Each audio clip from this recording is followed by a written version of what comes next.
You suck at Modern Warfare 3, but it's okay. That's why you clicked on the video, and there's a lot of things in this game that are clearly out of your control that you cannot do, but there's a lot of things in this game that are in your control that you need to change right away in order to be a much better player. We're going to get into those, but first let's talk about one thing that happens to all of us, and it's really annoying, and that's just the game sync is completely off. You could be shooting at someone with a gun that you know takes 4 bullets to drop them. You'll shoot him with more than 4. It'll feel like 5, 6, 7 are hitting, and nothing is happening. He just drops you within 1 shot, and it's so annoying. Then you watch the kill cam. You absolutely did not shoot him 7 times according to the kill cam, and he shot you about 8. So that's just the game. The game's broken for reasons like that. But let's talk about stuff that you actually can control and stuff that will make you a much better player. What is up, guys? My name is Nick, and welcome back to another Modern Warfare 3 video. If we could drop a like on this one, I would truly appreciate that, guys. We're gonna set a like goal of 1,000 likes on this one. If we could hit it, that would be absolutely amazing. Sub to the channel with those notifications turned on, and let me know down in the comments below what is the one thing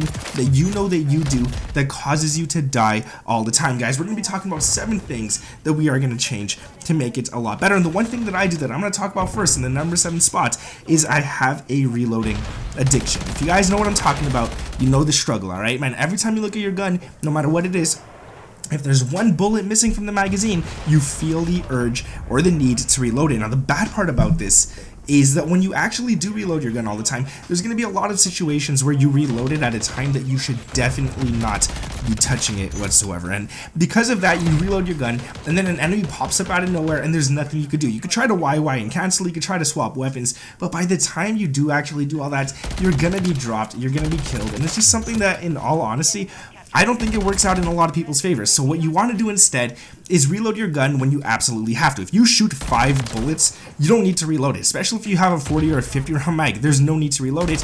Wait until you're down to like 15 and then reload it. And I wouldn't even reload it standing up and moving and stuff. I would honestly go prone beside a wall, reload it there, and do what you got to do. Don't just reload out in the open. And every single time you take a shot, you don't need to reload. It's annoying. We all do it. I do it too. Another thing, guys, that we got to talk about is aiming issues. Now, a lot of people don't want to hear it. They don't want to hear that they have bad accuracy, but it is what it is, and I want you guys to pay attention. Focus when you're in an actual gunfight on where you're actually shooting at the enemy, because a lot of times people are like, yo, I shot him first. Why isn't he dead? How's he dropping me so fast? And then they'll blame the game, or they'll blame aimbot or something, and it's usually not the case. Let's be honest. A lot of the times you might feel like you're shooting him in the chest, but you're actually shooting him in the arm, or you are shooting him in the legs, or you are shooting him somewhere that does less damage. And you got to kind of focus when you're in a gunfight on where you're actually shooting someone, and don't just aim and shoot like a headless chicken or run around and do what you got to do like a headless chicken. Don't be a headless chicken, guys, all right? When you're in a gunfight, focus on where you're shooting, and I always suggest to focus and shoot at the upper chest. 2 reasons for this. 1, the upper chest is the biggest part of the body, so it's the easiest part to hit. It also deals the second highest amount of damage that you could deal in the game besides headshots. And the second reason you want to shoot at the upper chest is because if your gun has a little bit of recoil, it's going to bounce up and hit the enemy's head anyways. And even if your gun doesn't have recoil, once he starts shooting back at you, he's going to cause you to flinch. Shooting up, your gun's going to go towards his head, and he's just helping you kill him faster. So always try to aim for that upper chest. A lot of the times they're like, nah, I don't get why this is happening, and they're shooting literally at the legs. Do not be the type of person that shoots at the legs. It's not worth it. Alright, guys, let's move on to another one. And speaking of headless chickens, sprinting around like it's a marathon, guys, do not be this person. Do not be the person that is constantly running across the map unless you have an objective in mind. And we're gonna get more into that afterwards. That's gonna be a whole other tip. But we're gonna just say for this one right here, do not get caught sprinting. Do not be caught off guard. You want to catch the enemies while they're sprinting. You want to stand still and do what you got to do in order to drop them really quickly. If you are sprinting and you're using a gun that doesn't have a very fast sprint to fire, which, by the way, a little hint here, guys, most guns in this game do not have a fast sprint to fire. You do not want to be sprinting, especially around a corner where you have no idea where enemies are. It's just not worth it. They're going to be waiting for you. They're going to be pre-aiming you and stuff. And by the time you actually do stop sprinting, go into ADS and begin firing, you're gonna be dead. It's just not worth it. So definitely don't run around like a headless chicken. But we'll get more into that afterwards, because it kind of goes with what we have to talk about. Now, another thing, this isn't gonna help you win more gunfights, but it is gonna help you get more kills, and that is the fact that a lot of people run streaks that they just cannot earn. And I know it's fun. It's fun to go for those high streaks. I get it.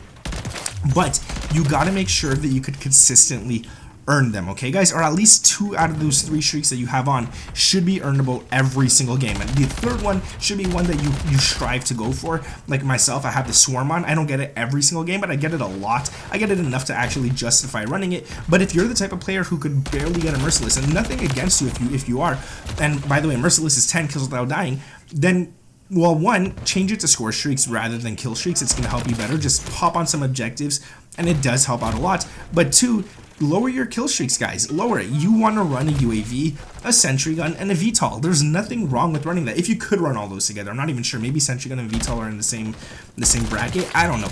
But if you could, just run stuff pretty low, guys. And then once you get better, once you're getting those every single game, you take that third one. Keep the UAV on, obviously, for a while. It's nice to have. But you take that third one and you up it a little bit. Put on, like, I don't know, put on a support helo, the one that follows you around and stuff like that. It's just, it's little things like this that are going to help you play the game a lot better, and just overall, earning these streaks, well, 1, you're going to get more kills with them, but 2, it gives you an objective to go for. It makes you guys actually chase something, and I've noticed, at least with myself, when I do that, I tend to play a lot better. I tend to do a lot better because I really want to earn those, and it does help. Now, moving on to another point, guys, seeking revenge. Do not be the revenge seeker, okay? If somebody kills you, drop it there. Do not focus on it. If he kills you again, don't focus on it, all right, guys? I get it. It's annoying sometimes because they shoot your body and stuff, and me too. I do seek revenge. Just don't, all right? Because 1, you're not focusing when you're seeking revenge. Your shots are going to be all over the place. You're going to be missing a lot of shots. You're just not focusing whatsoever. You're not going to be paying attention. You're going to have tunnel vision, and your only focus is going to be at going after that enemy that killed you. You're going to be missing shots on him when you get back into this gunfight. He's going to drop you again. Then you're going to focus even harder on getting him. He's going to drop you again because he's going to be moving locations, and he's going to know that you're coming back to him. So just don't seek revenge, guys. Don't be one of those people. It's fun to do. Let's be quite honest. It definitely is fun to seek revenge, but don't do it, all right? Don't do it. Re-engaging gunfights either. This is something else that you don't want to do. When I say re-engaging gunfights, I don't mean shooting at someone, missing, and then running around the map and getting back into the same gunfight with that guy. Go ahead and do that. If whatever works for you, go ahead and do it. What I mean by re-engaging gunfights too soon is you get into a gunfight with someone, you're at mid-range, long-range, you're at a far enough distance that he cannot rush you fast enough. What you want to do is if you shoot him and he shoots you and you're both one-shot and you're both behind cover, stim shots or heal or wait until you're back to 100 health before actually getting into a gunfight. And I'll give you guys a tip for Warzone as well. Make sure you played up if you're playing Warzone rather than multiplayer. Make sure you played up before getting back into those gunfights. Too many times I haven't played it up in Warzone. I've gotten back into a gunfight and the guy I was fighting previously 10 seconds ago is fully plated. And there's nothing you could do about it. There's honestly, and then the same goes for multiplayer. Just wait till you're fully healed because he might have stim. He might be back at 150 health, whereas you are at 20 health.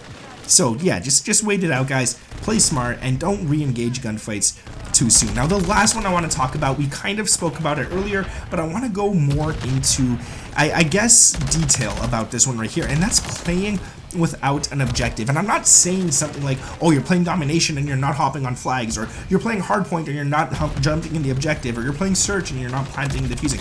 That has nothing to do with the objective that I'm talking about right now. The objective that I'm talking about is that you should have a goal in mind when you're running around the map. You don't want to run around in certain areas that you just don't know what you're doing. You don't want to know where, you don't want to run, what I should be saying is you don't want to be running where you don't know where the enemies are. I don't know why that was so hard to say, but I finally got it out. So a lot of stuff go into this, and this is why I wanted to save it for last, because it's going to take a second to talk about. You got to be able to read the minimap even if there is no radar pinging enemies. So you got to know where your teammates are, and if you know where your teammates are and you look at the kill feed and everything, and you could kind of put 2 and 2 together and say, well, if my teammates aren't getting kills or dying, enemies definitely aren't near them. So you want to go somewhere else on the map where you could find enemies, where you could kill them and stuff like that. Now, if you are running on the right side of the map and your whole entire team is on the left and they're not getting kills, get away from the right side of the map, because chances are there's a lot of enemies around you and you have no teammate support with you in that area. So do what you got to do, but play it smart at the same time. But that's gonna be it for the video, guys. If you did enjoy it, make sure to drop a like on this one, sub to the channel if those notifications turned on, and let me know down in the comments below if you do anything on this list or anything that I completely missed that could help other people out. I would truly appreciate if you guys let me know that down in the comments as well. Thank you guys for watching. My name is Nick, and I'll catch you in the next one. Peace.